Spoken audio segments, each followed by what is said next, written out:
còn tại đa thật tập liên hơiประมาณ ngày mòn vậy bị tha lời càng nghĩ càng ngủ bánh te mỏ tăng ma tăng ở tăng con miền hồi khuôn môi tề vậy bị tha đôi sờ lên khóc kia chẳng hai đo mỏng bài đơn tha thở thơm hộp bay nhâm bài chẳng tề để sang cặp bè bị liên tay món anh nhâm tay vì chẳng vì sợ đang rút chia đó chẳng hai thơm hộpនេះក៏ចេះតែធ្វើឲ្យតែhaiដូចគ្នាដែរហើយលើនេះគឺឆា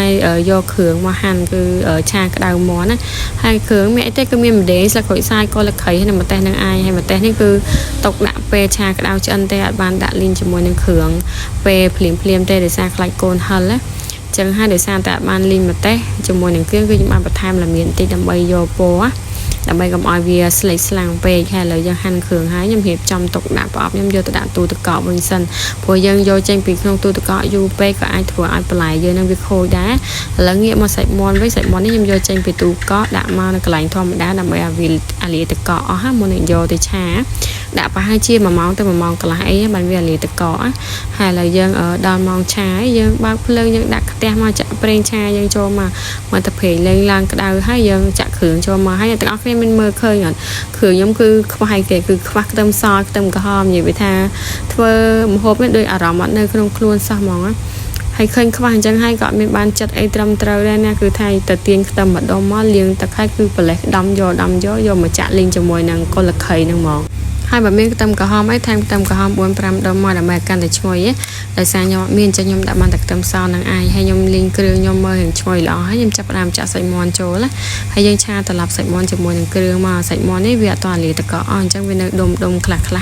តែអត់អីទេយើងឆាតែមួយផ្លែទៅវាលាទឹកកកចេញពីគ្នាអស់ហើយយើងឆារហូតតតែសាច់មាន់ហ្នឹងចេញជាទឹកឆ្អាបអស់ចាំយើងបន្ថែមគ្រឿងហើយគ្រឿងខ្ញុំអត់មានទេមានទឹកត្រីប៊ីចេងស្ករសហើយនៅ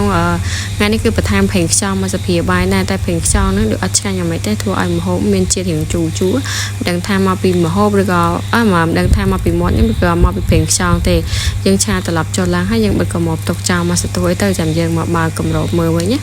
ហើយបើកកម្របមើលហើយនឹងយើងឆាត្រឡប់ចុះឡើងទៅមើលតែរៀងទឹកហើយខ្ញុំបានបន្ថែមទឹកបន្តិចដើម្បីវាឲ្យវាកាន់តែផុយព្រោះតែម្ហូបខ្ញុំត្រូវការផុយដើម្បីឲ្យកូនខ្ញុំនឹងស្រួលញ៉ាំអញ្ចឹងខ្ញុំបន្ថែមទឹកហើយខ្ញុំឆាចុកត្រឡប់ហើយបាទខ្ញុំបិទកម៉ូបហ្នឹង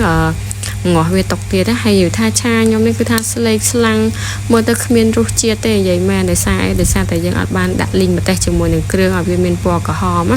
និយាយទៅឆាក្តៅនេះគឺសោះក៏ក្រាស់ដូចអ្នកធ្វើអញ្ចឹងណាឥឡូវឆាក្តៅឆ្អិនហ្នឹងខ្ញុំបានដួសឡើងបន្តិចទៅឲ្យកូនខ្ញុំមកហើយខ្ញុំបានចាក់ម្ទេសចូលមកតាមពិតម្ទេសប៉ុណ្ណឹងក៏កូនខ្ញុំញ៉ាំបានដែរគាត់ហិលមិនតែគាត់ញ៉ាំបានណាគ្រាន់តែខ្ញុំអត់ចង់ឲ្យគាត់ញ៉ាំហិលដោយសារគាត់នៅក្មេងពេកអញ្ចឹងណាអារឿងម្ទេសប៉ុណ្នេះអីគាត់ស៊ីផុយនិយាយទៅកាត់មួយម៉ែហ្មងណាឥឡូវឆាក្តៅយើងឆ្អិនរួចរាល់ហើយអរគុណច្រើនសម្រាប់ការចំណាយពេលមើលមុខម្ហូបដ៏សោះក៏ក្រាស់មួយនេះអរគុណច្រើនបាយបាយ